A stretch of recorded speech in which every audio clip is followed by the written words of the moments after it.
What's up, everybody? Welcome back to another episode of the 10-7 MMA show. And we are back January 27th after a crazy weekend of bare knuckle fighting. We got Justin Guitar Hero James. He will be jumping on screen in a second, but he's already logged in. And then we got I'm here. Justin's here. By the way, we just wanted to announce that we had a couple of interesting videos drop in the last couple of days that we wanted to point your guys' attention to. One of them is, I think it's a really great video. I don't know how many new fans are that aware of Clay Guida, who is a true legend of the sport and who's had some of the most amazing fights in the UFC. And as Justin points out in the video, I believe 27 fights in the UFC. Which 37. 37 fights in the UFC, which is absolutely, that's even more insane. 27 would have been insane as well. But he's had 37 fights in the UFC. I think you guys should check it out because it's a very cool, heartfelt video. And Justin actually, who was a true fan of Clay Guida, actually fought on the same card as him back in the day. I actually found that card, by the way, and I posted it in the video. But he fought on the same card as him, wanted to fight him. And it's just really cool because you can see that Clay Guida, from the perspective of Justin, he's a fighter's fighter, right? He's a guy that a lot of fighters look up to and respect and have admiration for. So if you're a new fan and you sort of missed the era of Clay Guida, and even I came in at the tail end of Clay Guida's career in terms of my hardcore UFC fandom, but I definitely am a big fan and do love to watch his fights. But, man, Justin really makes you want to go back and watch some of the old fights, which I plan to do over the next few days. So just wanted to point you guys in the direction of that video. I also made a video earlier this morning about the GFL, and I feel kind of bad about it because it's me to some extent crapping on the organization.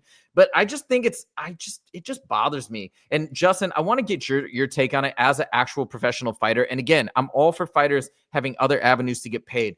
And I'm also for it from the perspective of, hey, if there's certain fighters that have retired from the UFC, but we still want to see them fight, case in point, Tony Ferguson, or somebody who could never make it to the UFC because maybe they're not good enough. Case in point, Dylan Dennis.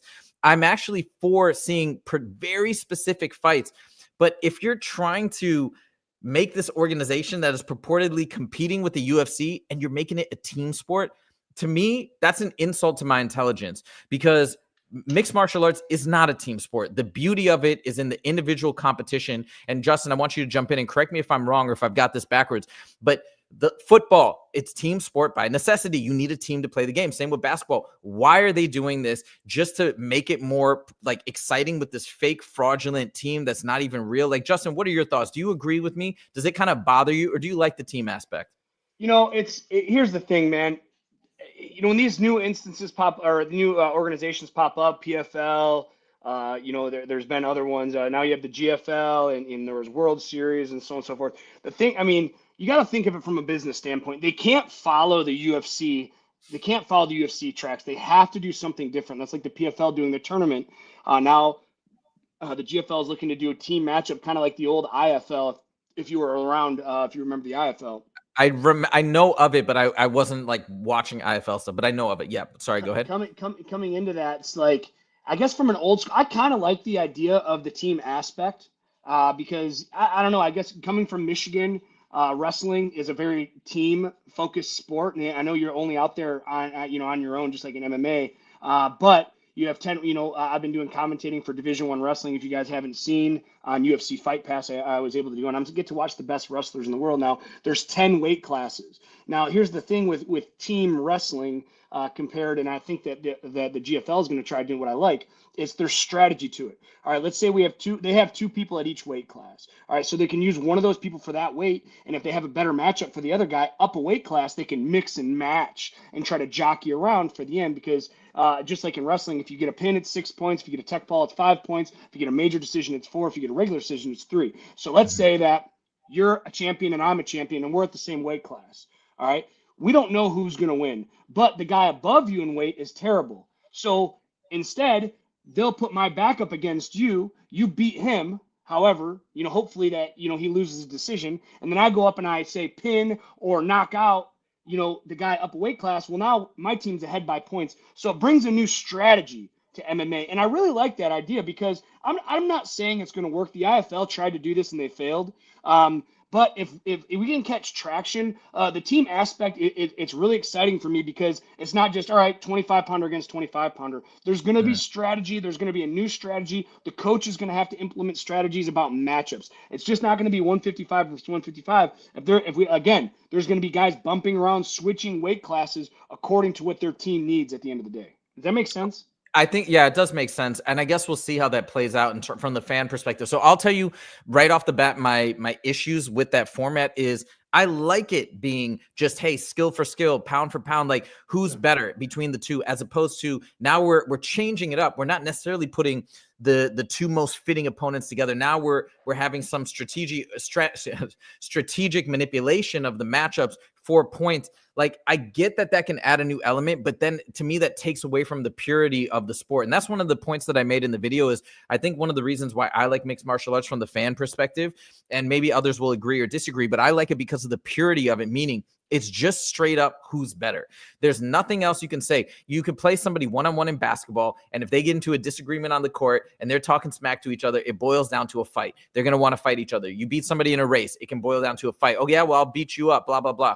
When you're fighting, it's just about the fight. There's no other levels to go to. I can hear you. Yeah, no worries. There's no other levels to go to. And that's what I love about fighting. It's the common denominator. So then when you add this other element and now you're manipulating the matchups to get points or this and that, I feel like it takes away from that purity. That's my 2 cents, but that's a fair point. And maybe it will turn out to be something more interesting. Maybe the gamesmanship there with how to position matchups and get points will make it more interesting. We shall see. But let me know what you guys think. I did make a video about it, and I kind of gave 5 points as to why I don't think it's going to be successful. Now, alternatively, I think if they did, you mentioned doing something different.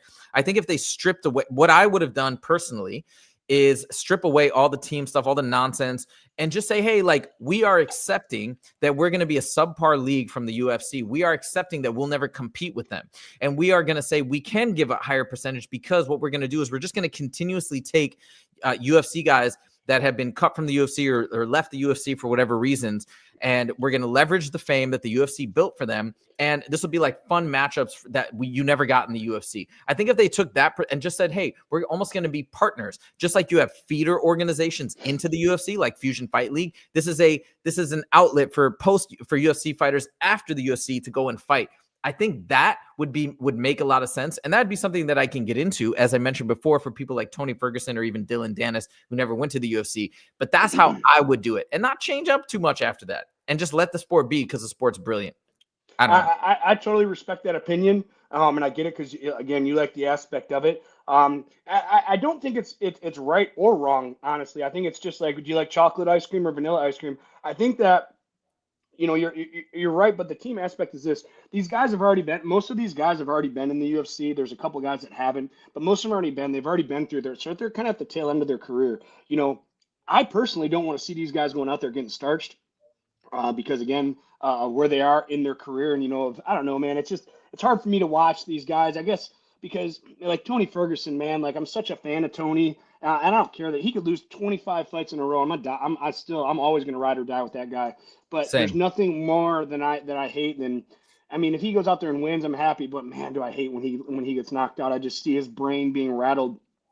And obviously, I never had any level of success that Tony Ferguson had, but I can relate of not wanting to retire. I've lost the last 6 of my 7 MMA fights, man. It's been a hard road, and all I can think about is getting back in there.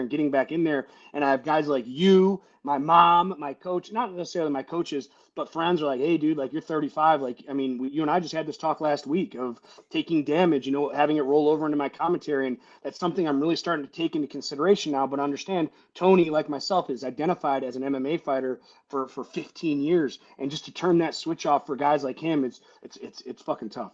I'm sure it is tough, and I only want to see Tony fight if I can be fairly confident that he's going to win. So let me just put that out there, number one. And number two, you're in a unique position, because I don't know if Tony Ferguson or you actually have a very specific special talent that I don't think everybody else has. So for you, the reason why I said what I said is because I feel like you're sitting on a lottery ticket, and I don't want you to throw it away. That was my main contention. So it's very case specific with you, but in general, yeah, I don't want to see people take damage that they don't need to take. and potentially fall victim to CTE or some of these other things, or just like lingering injuries like Michael Bisping is suffering from with his back or with his neck and so on and so forth.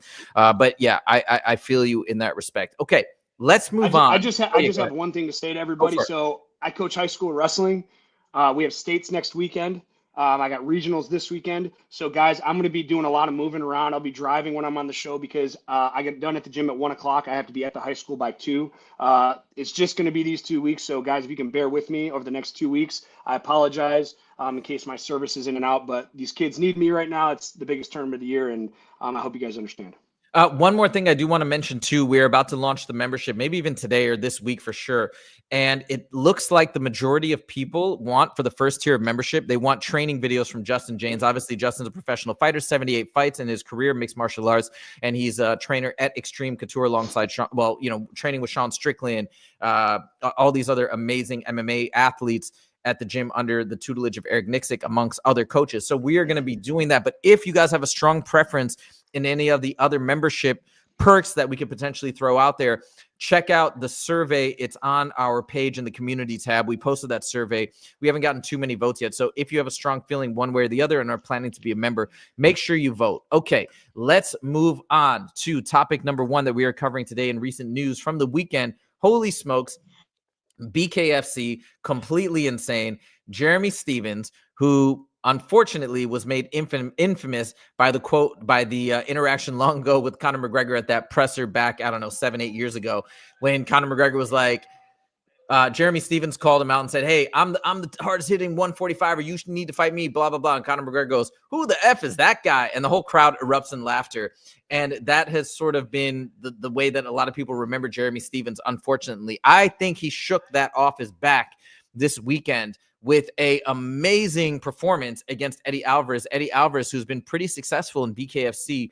What a fight by Jeremy Stephens. What a impressive scrapper, really. And he kind of reminds me of you, Justin, like the Midwest background, just no BS. He's down to he's had street fights his entire life and just always down to get into a brawl, loves fighting. Justin, what was your thoughts on Jeremy Stephens' performance? Oh, I think we lost Justin. All right. Well, anyways, I'll give my thoughts until he pops back on. I guess he had to head somewhere, I think, as he mentioned before. But anyways, man, you watched that fight. It was crazy. The bare knuckle, I think it was in the 3rd round when the fight ended and the corner called off the fight. Now, I was actually surprised that the fight didn't get stopped in the 3rd round because, man, what's his name? Eddie Alvarez looked pretty rough in that. I'm going to mute you, Justin, because there's some background noise. Eddie Alvarez looked pretty rough during that 3rd round when Jeremy Stephens was piecing him up, and it was bad. So, but the ref asked, "Can you keep going?" And he said, "Yeah," but he did not look like he was all there. Then he sat on the stool, and his team threw in the towel in between, I believe, the 3rd and the 4th round. But anyways, Justin, let me turn it back to you. What did you think of the fight? What did you think of Jeremy Stephens' performance? Man, the Little Heathen, man. I had a stack on Eddie in this fight. You know, I saw what he did to Chad Mendez, former UFC champ, heavy-handed, just a banger. But something happened in that 2nd round. I'm not sure if Eddie got injured or Jeremy just cracked him good. But you saw him lose the fight on his face. I just saw his face again. He got hit with a shot, or he got injured. He might have broke his hand, might have broke a tooth. Excuse me. But I mean, obviously, I thought Eddie won the 1st round. He lost the 2nd round going in. I thought it was 1-1, and you could tell. I'll tell you this, and just to show how tough Eddie is he didn't want to quit fighting. He knew the fight was over. You could tell by his face. Even when the doctor asked him, he's like, "You want to continue?" He's like, "Yeah." Yeah. He didn't want to continue, and I don't blame him, man. Like, it's scary for me watching the baddest guys that I look up to that, sometimes I think that I can't hold a candle to, that I'm going to go do a bare knuckle fight now. And Eddie Alvarez, former UFC champ, got hit to where he quit. It's like, I'm really nervous for my fight. I'm not nervous about the opponent, and I don't want to give him that kind of respect. Like, oh, I'm scared of Lloyd. Absolutely not. But bare knuckle is a different animal, dude. This is the real deal, and I think Jeremy Stephens is built for bare knuckle, and I think he's going to continue to have an incredible amount of success in the BKFC organization. I totally think so too. I definitely think he's built for it. It was wild. I want to show you a picture. You can still you can see in this picture where Jeremy and Eddie Alvarez are sort of embracing each other. Hold on, let me pull this up here. It's that look. This is the look that Eddie Alvarez kind of had on his face when the ref was asking him if he was okay. Like, he looked out of it. Just very, very sad to see, but it is what it is. Now, going back to Jeremy Stephens, holy smokes. Like, I do think he's built for this. And he even said as much in his post-fight interview. Man, just the toughness and the striking was incredible. We have MGal4 Productions says Jeremy is a savage. He is the type of guy to put you to sleep. He also says Justin is a savage. Of course, yeah, Justin's going to have a bare knuckle fight in Fusion Fight League in just over a month. Now, let's move along to topic number 2, because we have MGal4 Productions commenting on this. This is Conor versus Jeremy Stephens. And I said, who the F is that guy? Our famous quote from back in the day. But MGal4 Productions says Conor ain't fighting him. Trust me. I imagine you're saying that because you think it's going to be a tough matchup. Justin, take it away. What do you think about this potential matchup of Conor McGregor versus Jeremy Stephens? Well, as you know, I was on the plane yesterday. I made a video about it. The audio wasn't great, so I remade the video. I haven't sent it to you yet, but it is done. As soon as we're done with this show, I'm going to send it to you. But let's talk about Conor McGregor. He hasn't won a fight since 2020. All right, this guy has forgot how to win. And the guy he beat in 2020 was a washed-up Donald Cerrone. I'm a huge Donald Cerrone fan, but let's face it, guys. Donald Cerrone looked like fucking dog shit. I mean, when it initially happened, I was like, dude, Donald Cerrone was paid to throw this fight, and he wasn't. But he looked so bad that I thought he may have. Like, he just looked terrible. Now, before that, his last win was 2016 against Eddie Alvarez. And we're talking about when Conor McGregor was in his prime. We're talking about when Conor McGregor was a badass in the division, goes out there and beats Eddie Alvarez. I remember losing $500 on it. Really bummed about it. But Conor McGregor has forgot how to win. And you know what? Conor McGregor's really, and he's partying his face off. You cannot walk away from the sport. You cannot walk away from winning for 10 years. And people are like, oh, well, he beat Donald Cerrone in 2020. That doesn't fucking matter. It wasn't even a fight, dude. Conor TKO'd him with shoulder strikes. Like, it was pathetic showing by Donald. Conor, won the fight, but I don't consider that a win because even Conor knows that it wasn't like Donald did not even fight, man. And, like last time he beat a credible opponent, in my opinion, was 2016. That's 9 years off winning, not to mention his compound leg fracture. Listen, if he goes against Jeremy Stephens, who's undefeated in BKFC, he's 3-0. He just beat the former UFC champion. Jeremy Stephens will F Conor McGregor up. This will not be a good thing for Conor McGregor. He will lose so much credibility if this fight happens. What I think is they're going to schedule this fight. He's going to get hurt, and the fight's not going to happen because either he has too much to lose. Jeremy Stephens isn't a UFC champion. Jeremy Stephens never fought for the belt. Jeremy Stephens, I don't even know if he was ever in the top 5 in the UFC. Now he steps into BKFC, goes out there, gets beat by a guy that was never in the top 5. Like, who's going to believe in Conor McGregor after this? And he has too much to lose. And I know Conor, and honestly, he's probably coked up at these BKFC events, partying his face off, sitting front row. He's all jacked up on coke. It's like, oh, I want to get in there and fight. But if he rewatches this fight, he's gonna rethink, like, why the hell I don't need to get in there and do this for money. I don't need the money. Jeremy Stephens still needs to make a living, all right? Jeremy Stephens is not a multi-millionaire where he can just coast his way to the final. This guy's still a dog. This guy's still fighting to put food on his table. Conor McGregor doesn't need to. When you put a dog in the corner and he has a purpose to fight like Jeremy does, to make money, to pay his bills, Conor McGregor doesn't have that why anymore, man. And if he goes into BKFC to fight Jeremy Stephens, I'm saying now he's going to get hurt. You bring up a really good point. Now, I want to say a couple of things on this front. So number one, and I've talked about this before, I'm not sure I totally agree with you in terms of Conor's financial position. I do actually have a sneaking suspicion that he may actually need the money. Let's say he's got a 50% ownership of BKFC, 20%, whatever it may be. People have said that if he does eventually do a fight in BKFC, given his ownership percentage and probably the deal that he's negotiated to fight, he's probably going to make a killing, especially in his first fight. Maybe if he starts losing in BKFC, that amount can go down. But I think you make a really good point that he's going to want a first fight that's not going to be this difficult of a fight. And like you said, maybe he got hyped up in the moment. Hey, let's do Jeremy Stephens. What makes a lot more sense is to fight like a Nate Diaz if he would do a bare knuckle, or somebody like that with a massive name that would come in and where Conor feels like he would have an advantage.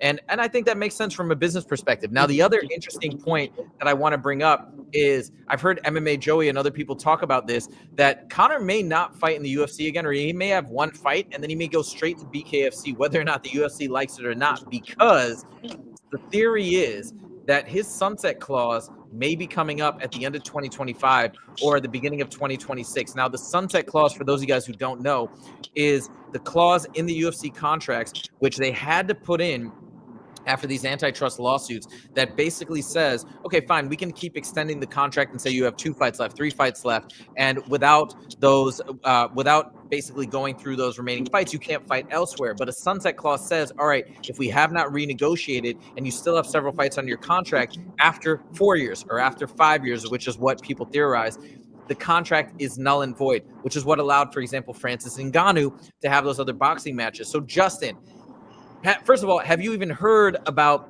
this sunset clause and maybe it's expiring? Because if it does expire at the end of 2025, we may see Conor just bounce out and have a mega record-breaking inaugural fight in BKFC. Have you heard anything about this? I haven't heard anything about the clause, and I haven't heard Conor about leaving the UFC. But honestly, I just don't think we're ever going to see Conor McGregor fight anymore. Like, I think he has two. I mean, in the UFC, who can he beat? We can talk about every guy in the top 10. I don't think he can beat anybody. Dustin Poirier, tried to fight Islam, fucking lost. I mean, Dustin beat him twice in a row. Conor can't beat Islam. Justin Gaethje, maybe. I just don't think there's anybody in the UFC that Conor can beat. And going over to BKFC, he goes against Jeremy Stevens. Now, I think he can beat Eddie Alvarez after seeing Eddie's performance, because, when you look at guys, man, you just got to see is Jeremy Stevens doesn't have quit in him. Eddie Alvarez is point in his career where he's taken a lot of damage. You could see a little quit in him. And this isn't throwing shade, guys. We get to points in our career to where, when I was 20 years old, 25 years old, like you could hit me with a fucking sledgehammer and I'm not going to quit. But, I've found myself in compromising positions in recent years, and I'm not working my way out of those positions like I once had. And, I think I saw it in Eddie Alvarez's face when he was in the corner. You just saw defeat on his face, and the doctor comes over, hey, you want to continue, the ref? And he said yes, but he said it reluctantly. And I think he said he wanted to quit without saying he wanted to quit because, Eddie's such a tough guy. He doesn't want people talking shit. And I don't blame him. It's kind of like I can relate because, when I had my eyes swollen against Devin Smith, it's like mentally I wanted to continue. I saw the eye and I was like, well, it's probably better we don't continue. But although I said I wanted to continue, it was better that we didn't. And I feel Eddie was a similar situation. He mentally is like he wants to continue because he's a dog, but he knew that it was time to quit. Fair enough. Okay, let's throw in a couple comments from MGal4 Productions. First of all, he says, Conor waiting for a sunset clause to fight Logan Paul. Yeah, baby. I don't know. That's a fight that I'm way less interested in seeing. I would like to see Conor in BKFC just to see what he's got. He's put all this time towards boxing. He's always been good with his hands. So let's see. MGal4 Productions also says, Huzaifa, do you know what a 45-70 is? If not, shut the F up. Very funny. Love that, Kevin. People have been spamming that in all sorts of MMA YouTube channels. It's pretty funny. He also throws out Paddy versus Conor. I'd be down for that. I want to see Conor fight one more time in the UFC just to see, but Justin, you may very well be right. We may never see that again. And last but not least, MGal4 Production says bare knuckle is so crazy. All right, moving on to topic number 3. Now we're getting into the card this weekend. This is a banger of a UFC fight night. And again, why shouldn't it be? UFC Saudi. This is incredible. All these events in the Middle East are just so good. So hold on, I'm going to pull up the UFC Saudi card just so you can look at everything that's on here, all the matchups and whatnot. But let's start off, Justin, with talking about Israel Adesanya versus Imavov. Now, with this matchup, look, I think it's actually a pretty tough matchup for Izzy. I believe Izzy's going to get it done, and I'm hoping Izzy gets it done. But Justin, let me turn it over to you in terms of both your analysis and who are you going for in this matchup? Israel Adesanya. I'll be honest, I don't know much about Israel's opponent. I can't think of any time I've seen him fight before. And I can never go. I mean, you know how I pick him, man. I always go with the old dog because I'm an old dog and I want to support him. Israel's the favorite, a slight favorite. I think there's worth money there, worth money on that line. Because I mean, if he was a huge favorite, obviously not, but as a slight favorite, I mean, Israel Adesanya at one point was being talked about as the greatest middleweight of all time. How is he going to stack up against this newcomer? I mean, he's ranked fifth, so I mean, I'm sure it's going to be a tough task. But unfortunately, I just don't know enough about his opponent to give it a fair and honest assessment of the matchup. Yep. Okay. So I am looking at his record. So by the way, he's on a 3-fight winning streak. And okay, his last few fights, so he won a decision against Roman Dolidze. He got a TKO victory against Jared Cannonier and another decision against Brendan Allen. Let's see what else. He had a no contest. Oh yeah, against Chris Curtis. I remember that. They had a clash of heads. He lost to Sean Strickland back in, I remember that fight back in 2023 when he lost to Sean Strickland. Dude, I think Izzy's going to get it done. I think Izzy's got this. Me personally, just from looking at those last few fights, I don't know what that says necessarily that he lost to Strickland and these other guys. He did beat Joaquin Buckley prior to losing to Sean Strickland. I think Izzy's going to get it done. I think people are sleeping on Izzy. I think he's still a legend, and he's not that old. I think 36 or 37. So I hope Izzy gets it done. I'd love to see him come back and still maybe get one more title shot, but we shall see. Exciting matchup nonetheless. Izzy is must-see TV. Big fan. All right, let's move on to topic number 4. Dude, what a fight. Justin, first, forget about the matchup. On the excitement level, Shara Bullet, the craziest striker, one of the craziest strikers. He's got one eye. He's amazing. Won his last fight with the double back fist. I think that's the first time in the UFC history with the double back fist finish. And then we have MVP with this amazing karate-style point fighting whole pattern of fighting and combat, which is never really been seen before for the most part in the UFC. His quickness, his speed, his agility, the way he moves in and out of range. Just tell me, what's your excitement level for this very interesting matchup?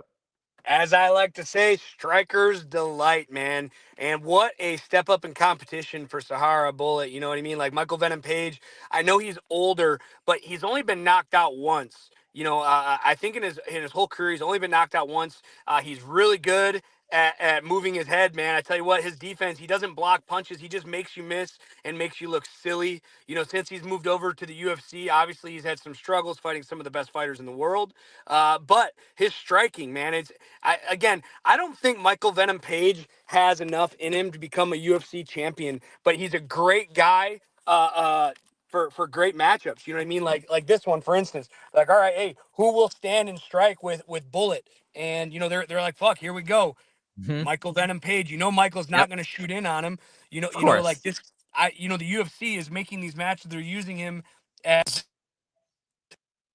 for exciting matchups, and this is huge for Shara Bullet. Now he goes in there and beats Michael Page at Michael Page's game. I think we got to start. What is Michael Page rank? Yeah, 15th, 14th, and 15th. I mean, he goes in there and handles business. He's going to be deserving a top 10, maybe even a top 8 opponent coming up. Well, it's also interesting because Michael Venom Page, as you may know, is actually normally fighting in the welterweight division, right? So I think that's right. I think he's moving up for this fight specifically. Let me double check that actually. So if Michael Venom Page wins, I don't know if is he going to stay? Will he get a top 10 spot in the middleweight division? Will he stay in the middleweight division? Will he go back to welterweight? Will it affect his welterweight division ranking? Excuse me. Let me just absolutely double check. I'm pretty sure he fought and beat Kevin Holland in welterweight because he also fought, he fought Ian Machado Gary. Yeah, he's a welterweight fighter. So he fought Ian Machado Gary and Kevin Holland. So now he's moving up. We'll have to see what happens. But whatever you want to say about the aftermath, this is a great fight. This is a tremendous fight. Everybody's going to love it. Brilliant matchmaking by the UFC. Last fight that we're going to talk about. I know you got to go in a second, Justin. Sergey Pavlovich versus Rosenstruck. This fight, Jairzinho Rosenstruck is on a 2-fight win streak. Let me pull his record back up just to let you guys know who he's beat recently. He beat Gaziev, who I'm not super familiar with, and Tai Tuivasa. Maybe not the most technical striker, but definitely a fun fighter. So he's coming off a 2-fight win streak. Now, Sergey Pavlovich, ranked number 4 in the heavyweight division, recently lost to Volkov. Before that, he lost to Tom Aspinall. So he's on a 2-fight losing streak, but everybody thought he was one of the scariest guys in the division. Lost to Tom Aspinall, very quick fight. Then he had a battle with Volkov. People were picking Sergey Pavlovich against Volkov, but Volkov, I think, showed to be the more dynamic fighter of the two. Sergey Pavlovich is amazing with the boxing. Justin, What do you see going down? We have number 4 versus number 9. Who do you see coming out victorious with Pavlovich versus Jairzinho? You know, when you have Pavlovich, you know, at one point I everyone thought this was the guy. This is the stud in the weight class. This is the guy to beat. Now he's lost twice in a row. How does that affect his mental state? Is he going to be ready to perform at what people thought he was able to perform at? Thank you. Is he ready to be able to perform at what people thought he was going to perform at? Rosenstruck, you look at the other hand, 2-fight win streak. He has confidence right now. This is his opportunity to show the world that, you know, he can bang with the best of them. And I'm going to take Rosenstruck in this matchup. I think that he's going to seize the opportunities. You know, he's going to be, you know, I mean, it's an opportunity, man, and he has to seize it. Again, Sergey's on a 2-fight losing streak right now, and like that can play dividends mentally. And again, this is about Rosenstruck, you know, coming up. And the thing I liked about Rosenstruck is he called out. I believe he called out Francis, and he ended up getting. Hey, coach, he ended up getting knocked out in the first round. Yeah, he got starched. But talk about the mentality. Nobody calls out Francis Ngannou, and Rosenstruck, too tough for his own good, goes in there. Unfortunately, gets knocked out. But this guy isn't afraid of anybody. You know, again, you talk about Francis Ngannou, the biggest, the baddest guy in the heavyweight division, arguably the UFC has ever seen, and Rosenstruck called him out. Man, I just have a lot of respect for him, and I mean, I wouldn't call Francis Ngannou out. Shit. Well, I got to say, based on what you just said, because that's what I was going to bring up, Rosenstruck back in the day, he was undefeated when he fought Francis Ngannou, if I remember correctly, and Francis just starched him, knocked him out. I remember I had a student that put money on Rosenstruck because he said, well, this guy's undefeated. He's got an amazing record. I'm going to pick him, and Francis showed who's boss. Sergey's the same type of fighter. He's got that same Francis power, or maybe somewhat comparable. I don't know if it's identical, but people have said that, like, dude, he's got that same knockout ability. I think it's going to go the same way. Obviously, I'm sure Jairzinho has evolved tremendously since then, but that's the way I'm leaning based on that exact reference. So we shall see what happens. We got a couple comments. Super Soft, it might be somebody new. Welcome to the show. He said MVP said that this is a side quest, meaning going in and fighting Shara Bullet. So I guess it's a side quest, meaning he's going to take this fight and then move back down to the welterweight division. But what a great fight and great initiative, in my opinion, from MVP to go up there and make a fun matchup and move up and take on this challenge. Western says, don't think Rosenstruck has a snowball's chance in hell. I mean, I don't know if that would go that extreme, but I am feeling like... I said the same thing about Volkov, too. You know, I took Volkov in the match. I thought he was going to be the crisper striker, and he went in there and did his thing. You know, don't count him out, man. Like you back a dog into the corner, man. You might come out swinging. For sure. Okay, well, guys, I think this is going to be a wrap for today's show. Justin, you're about to do your wrestling competition, right? Yeah, well, it's not, I'm just at practice right now. Yeah, I'm here from 2 to 4, and then I got to go to the gym from 4 to 8. All right, so we are going to wrap up today's show. Let us know what you guys think in the comments. Again, check out some of those new videos that we dropped over the weekend. Love to get your thoughts. And last but not least, I'll remind you guys one more time to vote on that survey on the community tab on our channel to see what you guys want for memberships. We're going to be launching that maybe today, maybe tomorrow, but it's going to be coming very soon. Thank you guys so much for joining. The channel is growing. We are having a blast. We appreciate it. And we will see you in the next episode. Take it easy.